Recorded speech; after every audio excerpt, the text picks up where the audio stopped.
The Metro Manila Council has tied up with the Department of Health to combat the increasing cases of leptospirosis in the region. Under the resolution, this prohibits recreational activities such as swimming in floodwaters. Vanessa Cleofas returns for the details. After a meeting between the Metro Manila Council or MMC and the Department of Health or DOH regarding several health issues affecting the public, officials announced that they will intensify their information drive campaign on leptospirosis. During the said meeting, MMC announced that they approved a resolution encouraging all local government across the country to launch various information and educational campaigns to raise public awareness about leptospirosis, including how to prevent it as it is commonly contracted from contaminated water. Under the approved resolution, all recreational activities such as swimming in floodwaters by children and adults is now prohibited.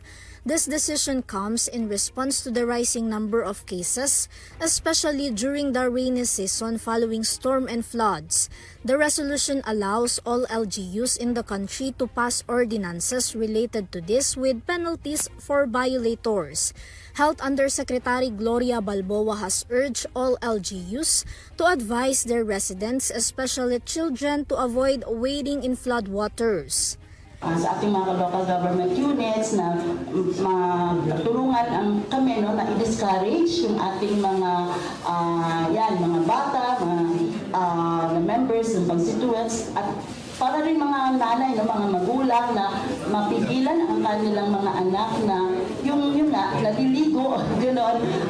And then kung hindi naman kinakailangan for adults na lumusong doon sa baha, sana pigilan na lang nun. Kasi yun yung main cause kung bakit nila makukuha yung leptospirosis. MMC President and San Juan City Mayor Francis Zamora emphasized that certain activities related to the rescue operation and disaster response are exempt from this prohibition. According to the data from the DOH, there have been 1,444 cases of leptospirosis nationwide, with 162 deaths recorded as of July 27, 2024, not including ongoing cases. This is Vanessa Cleofas for EuroTV News.